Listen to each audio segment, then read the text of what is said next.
Shrug family, this week on Barbell Shrugged, Dr. Allan Bacon is coming into the show, and we're going to be talking about our favorite thing ever, lifting weights, getting strong, hypertrophy, some of the practical differences and how you can implement them into your training. And as always, friends, make sure you get over to rapidhealthreport.com. That is where you can find a free case study. What's nice about this case study? Men's Health did it for us.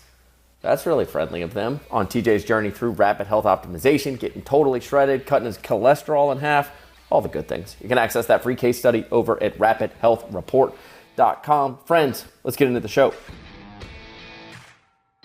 Welcome to Barbell Shrugged. I'm Anders Varner, Doug Larson, Coach Travis Smash, Dr. Allan Bacon, all the way from Hawaii today. Thanks for having me on, guys. Always a pleasure. Exciting stuff. Today on Barbell Shrugged, we're going to be talking about strength, hypertrophy, the practical application of all those things. Before the show, you started laying out this big framework. Why you think this is important, so we had to tell you to stop talking so you could actually dig into it right off the top here. I'd love to understand kind of what is the framework that you kind of operate through and how you see strength training as it lends itself to the application of strength, hypertrophy, specific goals. Just a little bit of what does that framework look like? I mean, the first thing to really understand is that these two goals aren't mutually exclusive. And I think that anybody that's trained long enough in this kind of realizes that, you cannot build strength over time without eventually building lean muscle. You cannot build lean muscle over time without eventually building strength. And people will always talk about, oh, well, I just want to get stronger and not build any size. And it just doesn't work that way because you have those neural adaptations that kind of peak in 6, 8, 12 weeks. You have form ability that can be modified to make yourself more efficient. But beyond that, it really takes building some lean muscle to maximize those results. And the same thing on the hypertrophy coin. You're not going to continually build lean muscle if you're not also getting stronger at some point. So the real difference between these training modalities is a relative ratio of time that you spend leaning one way or the other. And there are certainly similarities and differences to how you set up these programs to get the most out of them. And I think that the nuance of this is something that is lost on a lot of newer trainees and even intermediate trainees. And it's a little bit of a bland thing to set them down, but at least once you set these numbers down as, hey, look, these are the ranges that you should be looking in. Here are some of the minimums. Here are some of the maximums. Here's how you can check if you're in the right, intensity levels. It's a way to set up your programming that's effective and allows you to monitor whether or not you're moving in the right direction. Yeah, I almost operate through the framework, or when I owned my gyms and was doing more like in-person coaching. Strength is, in my opinion, a lot of the neurological side of being able to lift a specific amount of weight, where hypertrophy kind of is like layering the muscle on top of that neurological function. Would you agree with a lot of that? I think that the neurological component certainly has a greater influence in the strength side of things. But like I said, the neurological adaptations, bringing in more motor units, being able to fire them more quickly, all those types of things, motor learning, it tends to happen a bit faster than what one would expect. I mean, if you look at the research, it literally is within, 12 weeks or so that you're really maximizing it for whatever lift that you're doing. And so then you really need to push building some strength and then progressive overload to continue that progress, because that neurological component is pretty close to maximum at that point. And so getting into some of these training modalities with using things like progressive overload to get there can be very helpful. But I think that that neurological component and motor learning is certainly a major part of it. And that also goes back to the whole, if you have a more efficient way of movement for whatever that movement is that you're trying to become strong in, that can certainly help too. Now, that doesn't necessarily mean that you're getting stronger in the muscular sense, but because you're becoming more efficient in the way that you move, you're demonstrating more strength on the back end. Yeah, I think a lot of that comes from kind of what I laid out is when I go to like Lifetime Fitness, I see the high school kids in there. They're awesome, right? Some of them are super jacked these days, by the way. They're a lot stronger than what we were when we were in high school. A lot of them wearing Crocs, and they're way stronger than we used to be. The Crocs thing drives me insane. We had better haircuts. We had better haircuts, though. They all rock mullets, which is why I gave my son one, because I wanted him to be cool like them. But you see a lot of kids call them in their first 5-ish years of training, and they just don't have essentially enough reps to be able to move well, to be able to lift a lot of weight. And it's kind of like when you ask somebody about their golf swing and they're like, "Oh, I hit the ball a million miles, but it never goes straight." And I just go, "Yeah, you don't hit the ball that far because it has to go straight. You have to hit it perfectly for it to actually go really far." It's the same as lifting weights. You have to move the weights really well in order to lift a lot of them. Yeah, And then that's if that motor learning aspect. and then if you play it to the other end, I don't think that like Phil Heath is that worried about his 1RM. Like those guys No. are just trying to pack all of the meat onto their body that's possible. They're not worried about like the top end strength because they've already spent so much time in that strength realm. I mean, Um, but some of them do. That's the thing. It's like that always baffles me because you do have the guys like Ronnie Coleman or Ronnie was different. God, what is the He guy? was a I'm totally different dude. blanking out, but you got Ronnie who really cared about getting strong, and then you have people, Sean, what was his name? African American. Oh, anyway, Not Rhodes, Sean is Ray, it? Sean Ray, All right. and Yeah. and he never went heavy. He was always, just he was always worried about higher reps, moderate to low intensity. Both of them seemed to add muscle. Dorian Yates went super heavy. There was always a yin and a yang. They all saw results. So I'm always curious the whole Well, that's sarcoplasmic versus the myofibrillar hypertrophy. Like, is that a thing? I don't know. it is a thing, but what you're actually getting at is a really interesting research study that they've actually looked at. And as long as sets are taken close to failure, in proximity to failure, from a Sure. hypertrophy perspective, anywhere between 4 and 30 reps will grow muscle in the exact same way as long as workload is equated. So that's why you see these variances in bodybuilders, like you're pointing out. You'll say, hey, look, this one guy used to lift really, really heavy, and he had a great physique, and this other guy lifts really, really light, and he had a great physique. The reality is you can do it with both, but and it's within that 4 to 30 rep range where we tend to see this in the research. Sure. The problem with that is practically, is this the greatest recommendation? This is one of the things that I was going to get into in a little bit of a later section, but it's a good point that you bring up. You probably should, if your hypertrophy is your goal, you should probably sit in the 6 to 15 rep range for the majority of your time. I mean, 6, 15, 8 to 12, those more moderate rep ranges, as long as you're working to failure, are probably the best bang for your buck.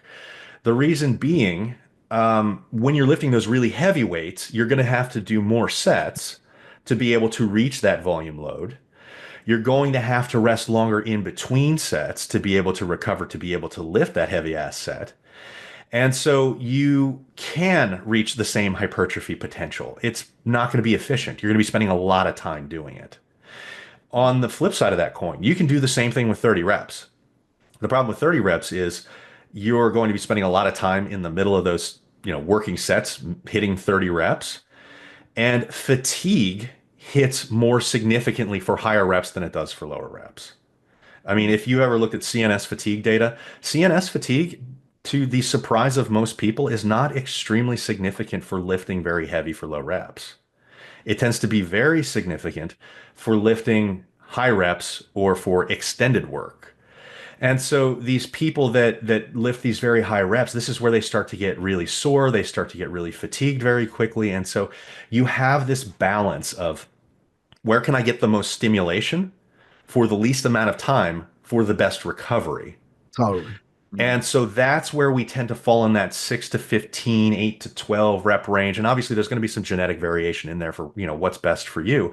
But I usually will say 6 to 15 because when you're in that range, that covers pretty much everybody. That is a great way to hit hypertrophy with taking all of these things into account. But to your point, yes, it's amazing when you point these things out, like Ronnie Coleman versus Sean Ray. You're going to have these very different philosophies about how to do this, and the reason is that both work. And what is a person more motivated to do? Right. Because even if we see this on paper, where I tell you, and that's what's going to be whenever I give some of these recommendations that we're going to talk about to really maximize one or the other, no matter what I say, if you're like, I don't do that, well, say, fuck you, Alan, I'm not going to do that. I can do something else. Because something that's perfect on paper doesn't necessarily mean it's perfect for you if you're more motivated to do something else that also works, even if it's not necessarily optimized. Because wouldn't it take, like, let's say you have the dude do it, say you take that whole I want to do 30 rep thing. It's like what you're really talking about for it to equate to me doing 10 reps. It's all about eventually you got to look at the relationship between force and velocity. Is it because like until it slows down, you're not going to get enough of the myosin actin coming cross bridges for hypertrophy to happen. So if I'm doing 30 reps, the total volume I'm going to have to do compared to someone doing tens is astronomical because until it slows down, it doesn't matter. Correct. Well, it's workload. And so, you can do the volume might be slightly different. So if you're lifting very heavy for less reps, you're going to add up more weight more quickly. To catch up to that with lighter weights, you're going to have to lift a lot more reps, right? Now, Right. exactly what you said is 100% on point. I love the way that you put that because that shows that you're very knowledgeable about this. And this is very different than the way that a lot of other people look at this. So you'll often hear, and this is usually from the hypertrophy crowd.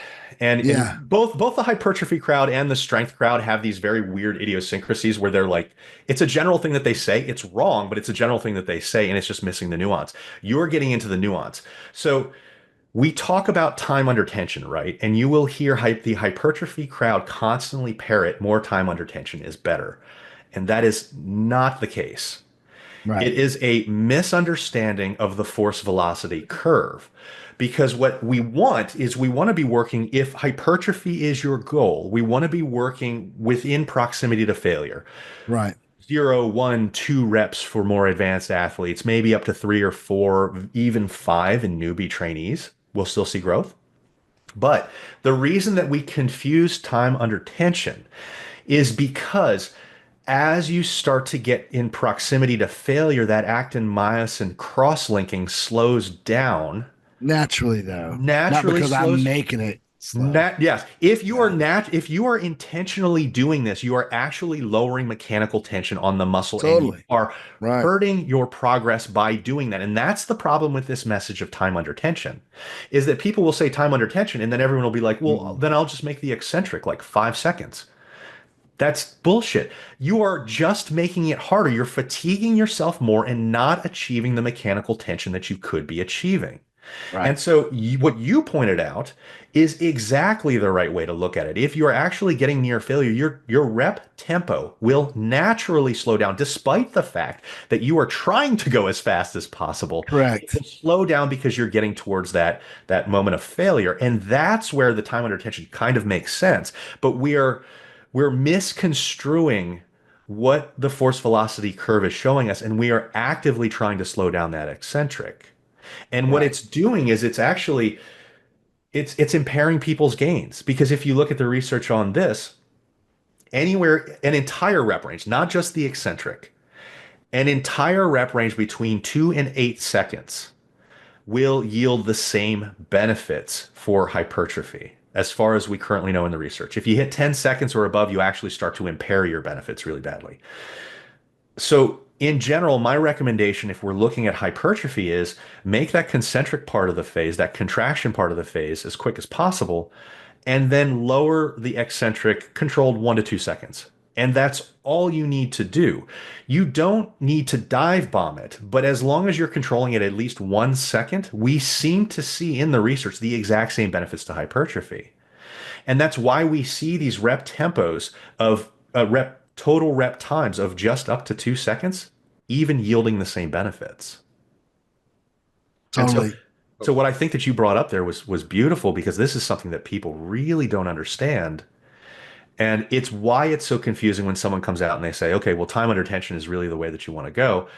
And it's not that you're spending more time lifting the weight, it's that you're spending more time in that proximity to failure, which means you're Right. making your working sets actual working sets. And the reality of the situation is, if you take a client or a new trainee or even an intermediate trainee and you say, okay, I want you to choose the weight that you think that you can do for 10 reps, 10 rep set, 10 rep max, and you have them do it. They're typically off by about 5 reps. So we're not very good at gauging this intensity or proximity to failure until you start to do this more. And I think that this is one of the situations where the strength crowd really has a leg up because they test maxes more often than the hypertrophy crowd. And Yeah. these testing maxes is not necessary for progress. It's not necessary for progress in strength. It's not necessary progress for progress in hypertrophy. It is necessary in strength if you're going to compete and you need to know mentally where your max is, where you really need to push yourself to be able to feel what that feels Yeah. like And to push yourself. strategically, you need to kind of know, you know, Yeah. like, Yes. Louis Simmons get really mad at you when he's testing 1RMs just on different things on a like twice a week. Would he get mad at uh, me about that? Or are you talking Yeah, about? saying that you don't need to be testing 1RMs for strength. I mean, that's what the sport is. So, like, I think the principle of Yeah. specificity. I'm not going to argue. He just is his death birthday was yesterday, so I'm not going to argue with Louis Simmons right now. I do have a question. Do you know who Chris Beardsley is? Have you heard I of the do. guy? He's Yeah. big time I would say hypertrophy and strength. He's kind of in both those crowds, but he's mentioned, and he was the first. I'm sure he's not the first, but he's the first person that I saw talk about. You know, the way you look at volume. Should it only be if hypertrophy is the goal? Should you only look at the reps that are close to failure versus like say if I do 30 reps, the only reps that I should count towards hypertrophy are the ones who start to slow down, not because I'm intentionally, but because I'm getting fatigued, but a proximity to failure. So what are your So thoughts? no.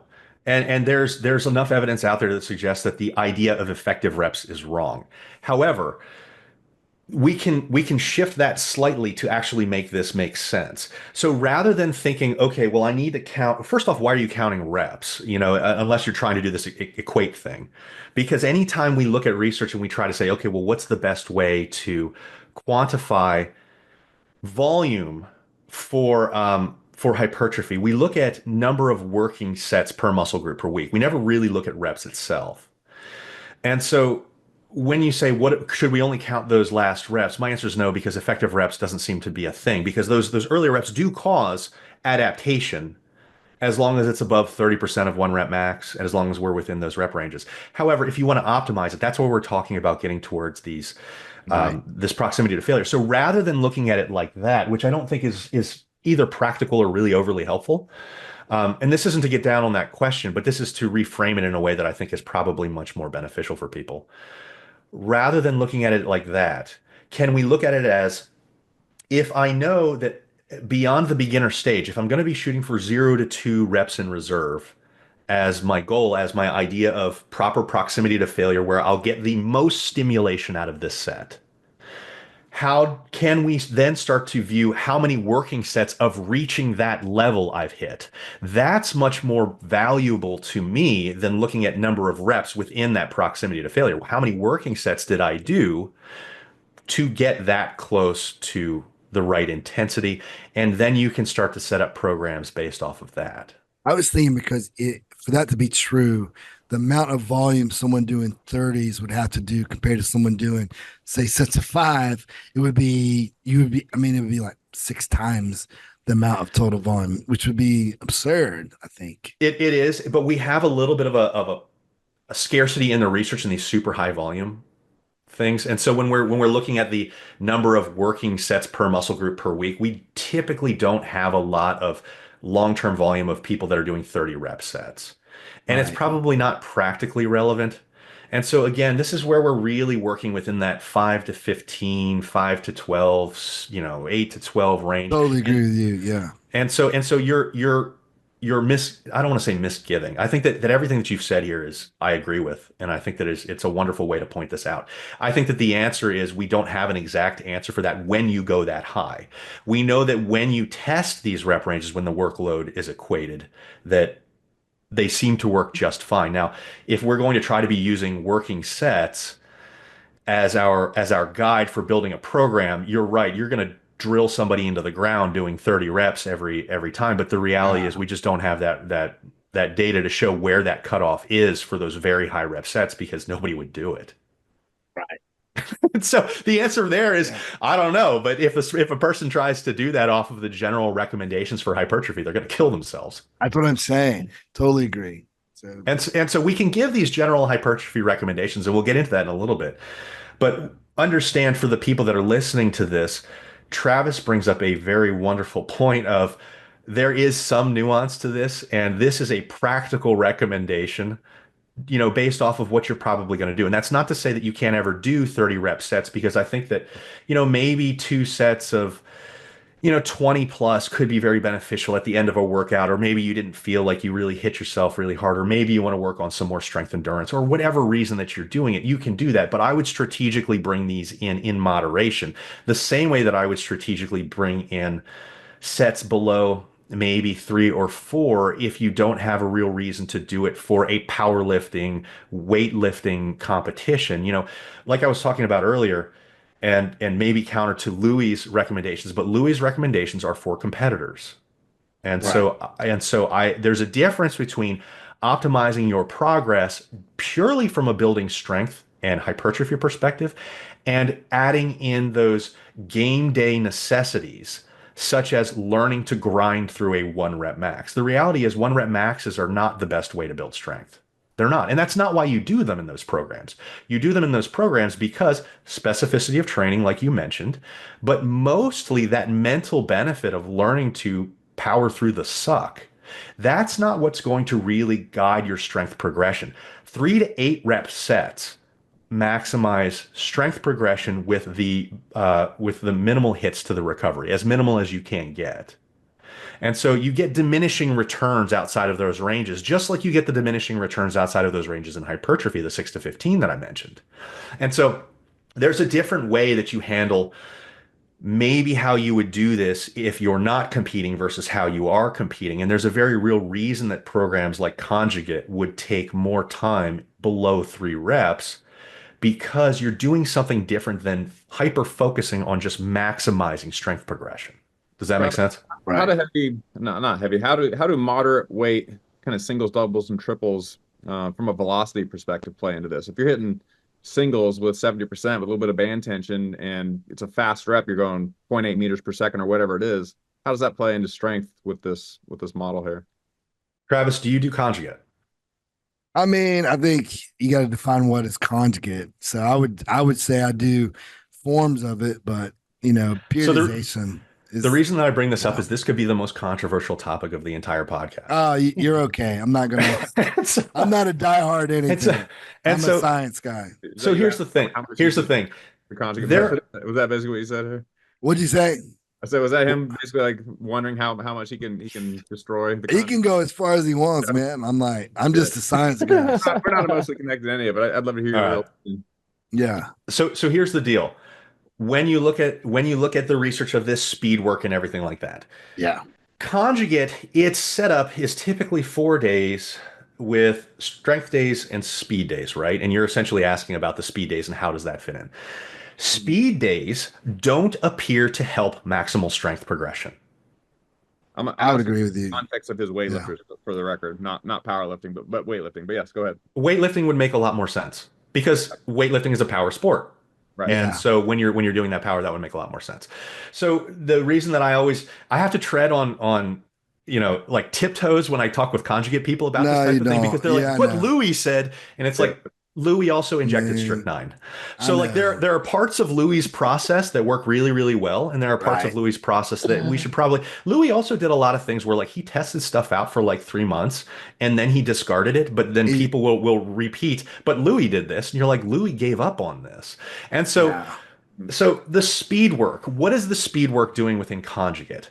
I mean, In my opinion, speed work is literally just allowing the person to recover from the super heavy work that they're doing in the other parts of the day. It's a way to continue to challenge yourself in a way, and it's actually probably where they're getting some of their hypertrophy from. And so if you look at He basically what's said that? Louis said he would have done 2 days a week heavy if his guys could have recovered from it. But the speed days, Yeah. just to fucking work the movement pattern and keep it all familiar, still pushing on a bar very hard, but he would have done 2 heavy days if it was possible. He tried it and it didn't work, and so he moved to dynamic effort. I think what Right. happened here's the truth about what happened with them is like I wrote two really cool articles where I broke down the dynamic effort truth. What I did is I took science, I took what he said, and I took what I saw, and then I did it for both the max effort and dynamic effort. But the thing is that in his very gym, dynamic effort was very different depending on the individual. Like if you look at Chuck Vogelpool, who was incredibly fast, one of the, as far as like his ability to accelerate the barbell was second to none. So I never saw him do, and I guarantee anybody ever worked out with him, I never saw him do a true speed day. He might use bands, but don't mistake bands for speed day, because when you got like 800 pounds of bar weight plus 400 or 500 pounds of bands, guess what? You're max effort, man. Like, Yeah, and it's well, call it what you want. the purpose of that is not for speed anyways. What you're doing is you're loading more of a certain range of that lift. Right. So, that's why you use those bands or chains or whatever it is, because you're intentionally loading a specific side of that lift itself. And so, when people get diehard about this dynamic effort, I always point out that it's not there to increase maximal strength, because it doesn't. And so when you look at people that are very highly placing in powerlifting these days, they don't tend to use dynamic effort a lot anymore.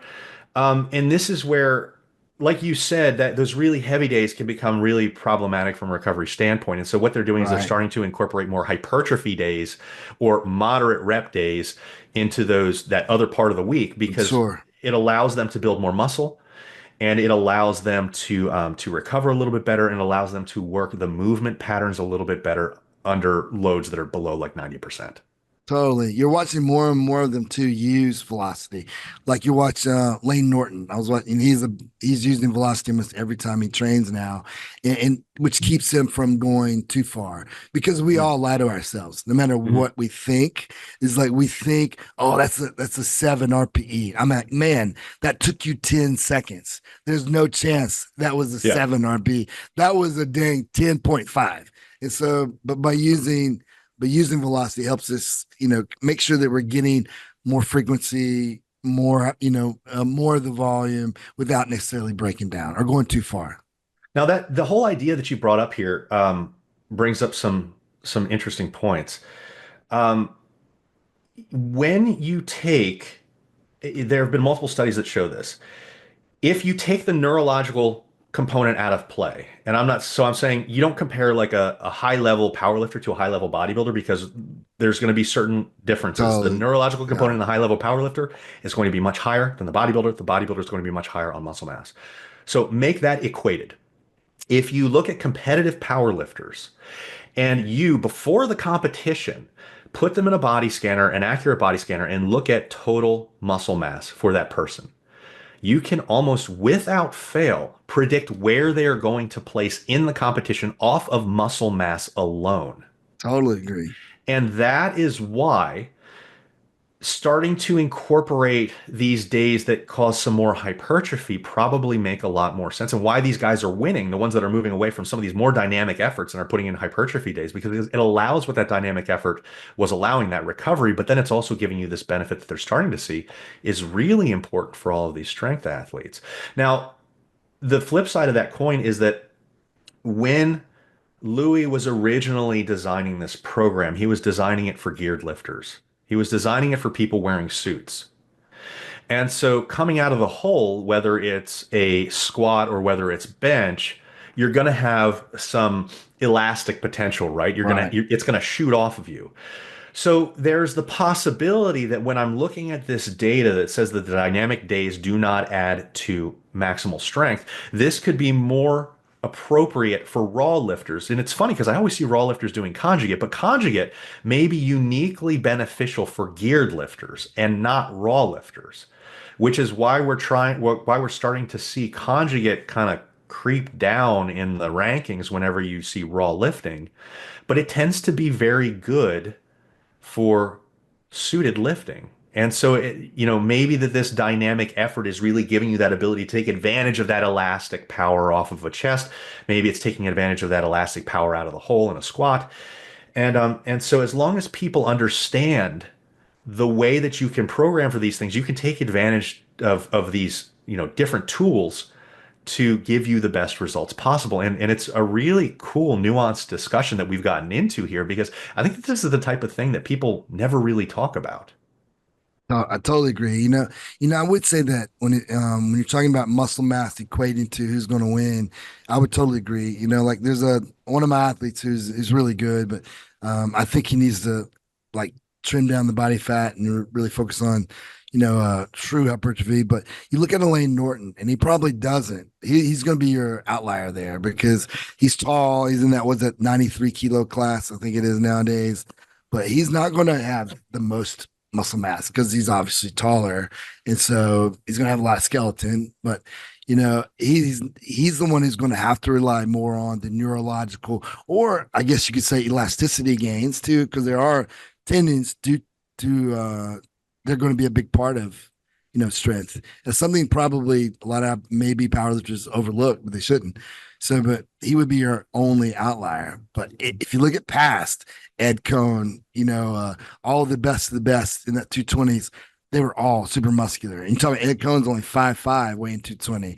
That's a lot of muscle mass at 100 kilograms. So I mean, and even these guys that are super heavyweight that have significant amounts of body fat underneath is a lot of muscle mass. Oh, totally, dude. Kazmaier. Good yeah, gosh, yeah. And again, you can take these same guys, and once that neurological component is equated, and we're going to assume that at the top levels, these competitive bodybuilder or competitive powerlifters have similarly streamlined their form and they've similarly trained their neurological systems. That's why it's really cool. And I can think of two studies off of the top of my head that specifically looked at this, and they found almost exactly it's based on muscle mass. Totally. And so we talk about this conversation of how do I train for strength versus how do I train for building muscle. The reality is whether or not you want to be really strong or whether or not you want to have really big muscles, you probably need to do both. But maybe you periodize this and you have, one block of hypertrophy or two blocks of hypertrophy in your year if you're a powerlifting athlete, or maybe you have a block of strength in your year if you're a bodybuilding athlete, and this is how you get the best of both worlds. I would even say if you look at weightlifting, it's at the end of the day, it's going to be the person who's going to put on as much muscle mass. Because look at like Liu Zhaozhang or Piros Dimas. I mean, those dudes were jacked out of their minds. Klokov was always ounce. Say what? Klokov was always walking around super shredded and big. I mean, all those guys. Yeah, all those guys. Even in America, like Ryan Grimsland, who's a guy I coach, totally jacked. And it's super impressive that these guys are all natural athletes.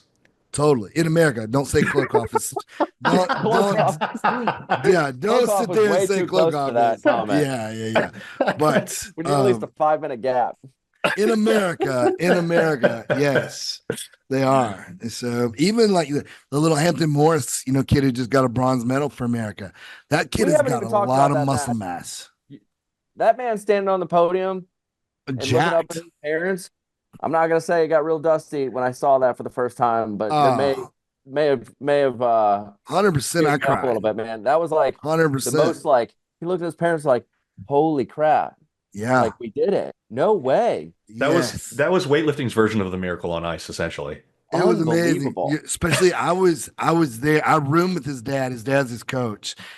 Shout out to shout out to Trip Morris, the riled chemist, we call him. He's a chemist. He's a PhD in chemistry. But I roomed with him at Hampton's very first international meet. We were in Colombia together. And to see that little bitty boy grow up into this, he's still a boy because he's still a junior athlete, and like to podium, it was amazing. And so both of them like, and they're so humble and so nice to be around. I cheered on Hampton always. He's always cheered on Ryan, and it was an amazing moment for USA weightlifting. Yeah. Anyway, not really cool. Dr. Bacon's thunder here, but yeah. Back to I like these tangents because it's good conversation. I mean, the point being is what you're talking about anyway, is that they really they have their hypertrophy moments, even Hampton, even my athletes, they have their moments where we really focus on, packing on as much muscle mass as we can at whatever frame they have up until you run out of space. Then it's time to consider bumping up, Yeah. Well, Do you have, there's a really smart reason to do that. Go ahead. I don't want to cut you off. no, I was, do you have any opinions on where kind of like a place to start for your average 16, 18-year-old that's getting into lifting weights? Do you feel like their focus should be on getting as strong as possible or Strength, as big as possible? strength, Yeah, I strength. agree. My personal opinion is strength. And this is one of those opinions that's not based on anything scientific. This is an opinion that when I look at people that are starting out, let's get fucking strong. We can always translate. First off, you're going to gain, you're isn't as a newbie, you're going to gain muscle no matter what you do. So Yeah. let us, when I say strength, we're learning movements and we're learning movement patterns and we're getting the neuromotor control down, right? So we're obviously not running out there and doing 1, 2, 3 rep sets. So we're Yeah. going to probably be doing a more moderate rep range, but we're going to be pushing strength and potentially lowering those rep ranges as you become more competent in the movements. And usually 3 or 4 months out, we can really start to go with strength movements. So I'm not saying take a person and be like throw them into 5-3-1 as they first start out. It's just Yeah. there's Yeah. nuance to this, yes, but I would focus more on setting that mindset of let's get really fucking strong. Because if I focus on this during my newbie gains time, I'm going to be just fine from a muscle growth perspective because the muscle growth is going to come no matter what during that time period. You can do anything and muscle growth is going to come then. But building that base of strength is going to make you more injury resistant. It's going to make you have a higher muscle building potential later. So even if you want to switch over to things later, that's fine. But you're learning the meat and potatoes anyways. You're going to be learning squat. You're going to be learning deadlift. You're going to be learning bench. You're going to be learning these things that are going to bring you benefits for the rest of your life. So master the basics. And I think that mastering the Yeah. basics I mean, that's what even the advanced people do. I mean, everybody that's on Instagram wants to do the backflip bullshit extraordinaire movement because it's new and Mhm. it's amazing.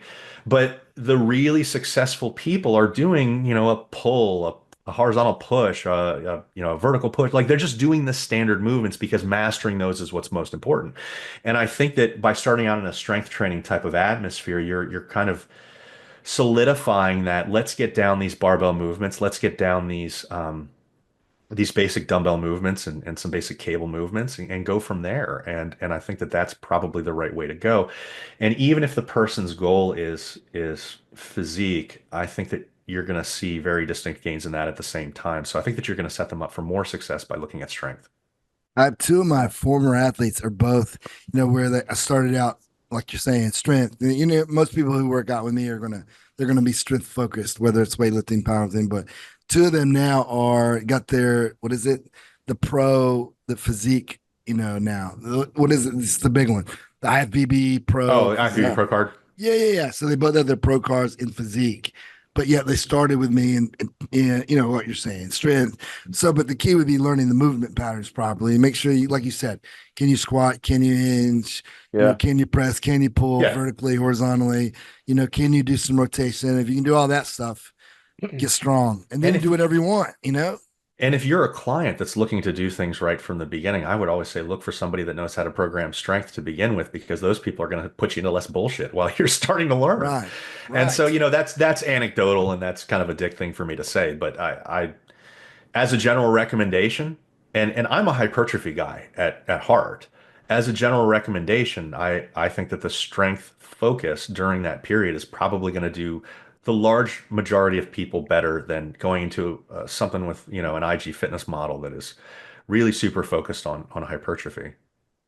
Wait. Are do these things play together? Kind of if you were to like look at somebody that's training really hard to be big and strong, um, the majority, and this is maybe just hoping I was doing it right for my whole life.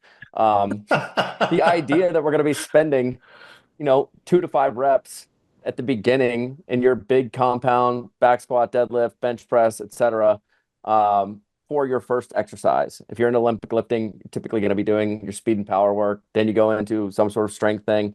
And then everything after that is just accumulating as much volume as you can where where you still have an ability to recover and be ready for tomorrow or the next training session.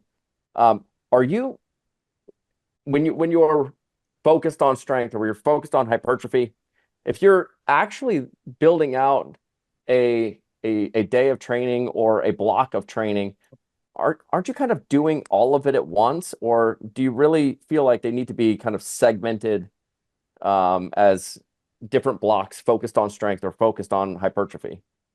You can do both of them at once. You're probably not going to progress as fast See, in them. that's what's holding me back, guys. And so You see that? my question, what you're getting at could have a couple different answers. And what I'm saying is that doesn't mean that when you're focusing on strength that you only sit in that 3 to 8 rep range that I said is likely optimal for progress. It doesn't mean you can't go above that.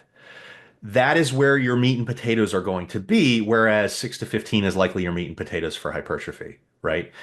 But you're going to likely have a much lower volume and have more of your work between that 3 to 6 range for strength than you would in the other one. So the ratios kind of shift a little bit. And just as an example, with strength training, I would recommend that people do no more than 15 total working sets in a workout, in an entire workout. Because if you are really hitting the weights hard, particularly in your one or two main movements for that day, and then the rest are kind of accessory work, which yes, the rep range is going to be a little bit higher. You're not going to be able to sustain a whole lot of volume in those days. Whereas with hypertrophy training, you could go up to like 25 sets in a day. 15 sets versus about 25 sets in a day is a very big difference. And you're going to set these up differently because you're going to have less, time spent at these really low. You're not going to be doing an 8x3 in a hypertrophy training block. Yeah. Not generally, no. Not unless you're going to be doing like a power building type of routine. But we're talking about getting away from the power building type of routine to be able to maximize both. Now, if you're a general trainee and you want to do power building, sure, do that. We're simply talking about maximizing progress over Yeah. time, and that's where this periodization makes a little bit more sense. So when I say doing 25 sets or less for hypertrophy, there's a caveat to that I really want to put into play here. Do not do more than 10 to 12 sets in any single muscle group in that day. You are literally, if you do that, you're literally going to be doing what's essentially junk volume. You're either not lifting with enough intensity for that muscle group to make those 10 to 12 sets, really, really intense. So you're either making up for a lack of intensity, or the returns after that point just seem to be very minimal because the amount of effort that you put into play there is beyond what is going to really benefit you. I mean, it's diminishing returns essentially kick in. I And so, often want, That I'm point, if you're sorry. trying to- Go ahead. At that point, if you're trying to increase volume, then you're trying to just stack more volume throughout the course of a week with just more frequency. so the volume debate, did you see that new systemic review that just came out on volume for hypertrophy? Literally like Where it was like with five sets could get your strengths, and then it was like up to like 40 sets for hypertrophy. That one. yes, literally within the past month that came out. So this is being passed around. It's being misinterpreted a lot Mm. as it's being passed around. And so that's one of the ones that I really wanted to talk about. For maximizing hypertrophy, the bread and butter is 10 to 20 working sets per muscle group per week. That's it. If you look at the systemic review, it doesn't tell us anything different than what we've known for the past 5 years. It just kind of consolidated it all into one place. Now, these people that are looking at this and saying, look, you have more gains up until about 40 sets, they're not lying, but they're missing a little bit of the nuance that's inherent in there. They're missing the nuance because of a couple things. There's nothing wrong with the study. It's how we're interpreting it that's the real issue here. The study unfortunately includes untrained trainees as well. So that kind of skews us up a little bit. That's not the big issue that we're having here. They're also counting fractional reps in that working set. And I've got nothing against counting fractional reps, but it's kind of being pushed under the rug that it's showing fractional reps. It's up to 40 fractional reps. So what that means is if I do a bench press, they're counting that as one chest set and half a tricep set, maybe even half a delt set. Right. And so we're getting a lot of volume from that. But what people are taking home from this is, oh, I can go to 40 sets. And so they'll do 40 sets of chest and then 40 sets of triceps and then 40 sets of delts. Like you're literally just going to completely destroy your recovery capability. And even if you look at the study itself, there's some interesting interesting diagrams within it. And they show, based on the previous information that we had, 10 to 20 sets is likely where you will start to see an optimal rate of gain. There's variance in there, and that's why there's a range. An optimal rate of gain before you start to hit significant diminishing returns. And I'm not saying you're getting to 80% of your potential at 20 and then going from 20 to 40, you gain another 20%. It's you gain a minuscule amount of percent after 20. But if you look at this study, when they did the systemic review, it actually cuts it off at 18. So we were previously saying 10 to 20.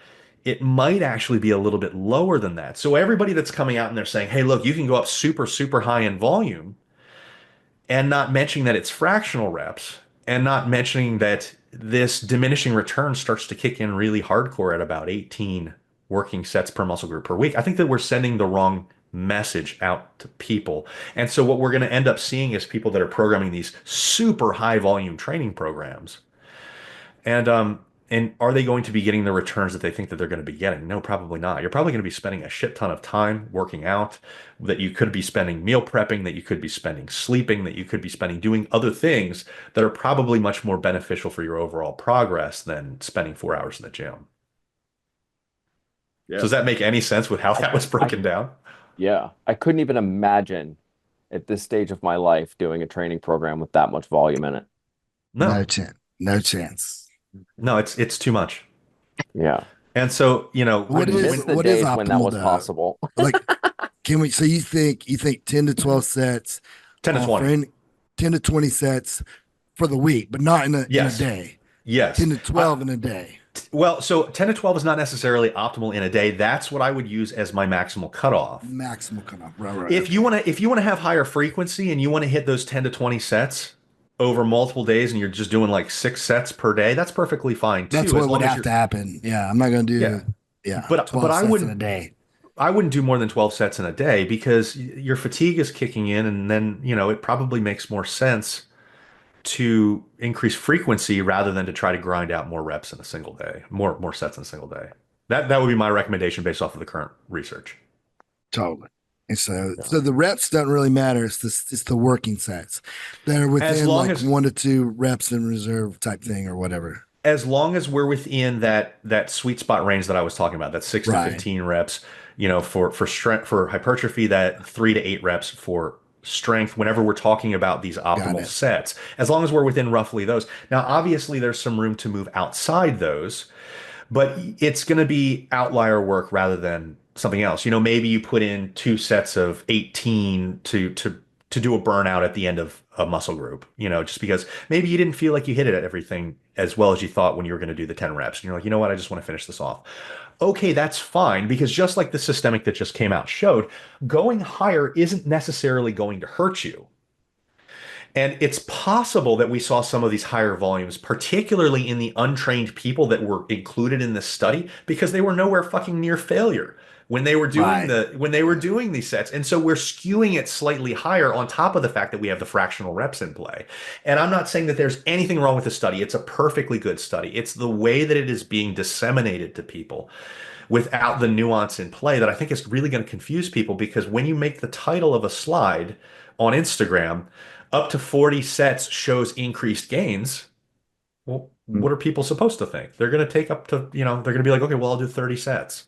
Dear God. Yeah. And they're going to be killing themselves. They're going to be doing so much junk volume.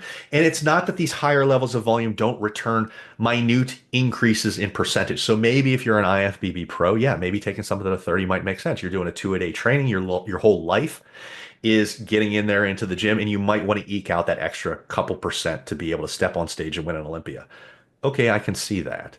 As long as we're understanding too that fractional sets are in play there, and that the return that you're going to get for this is very, very minuscule. You can do that as long as you're monitoring your recovery at the same time. That's the thing there. How are you going to recover? And the fatigue is going to be so high. You mean without HGH? Yeah, exactly. Or testosterone and all the other stuff.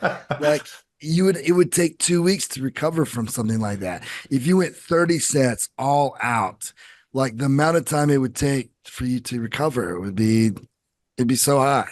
Well, that's the other thing that's not really talked about in the way that we're interpreting these studies is that you're going to see these studies and they're typically 4 to 12 weeks in duration.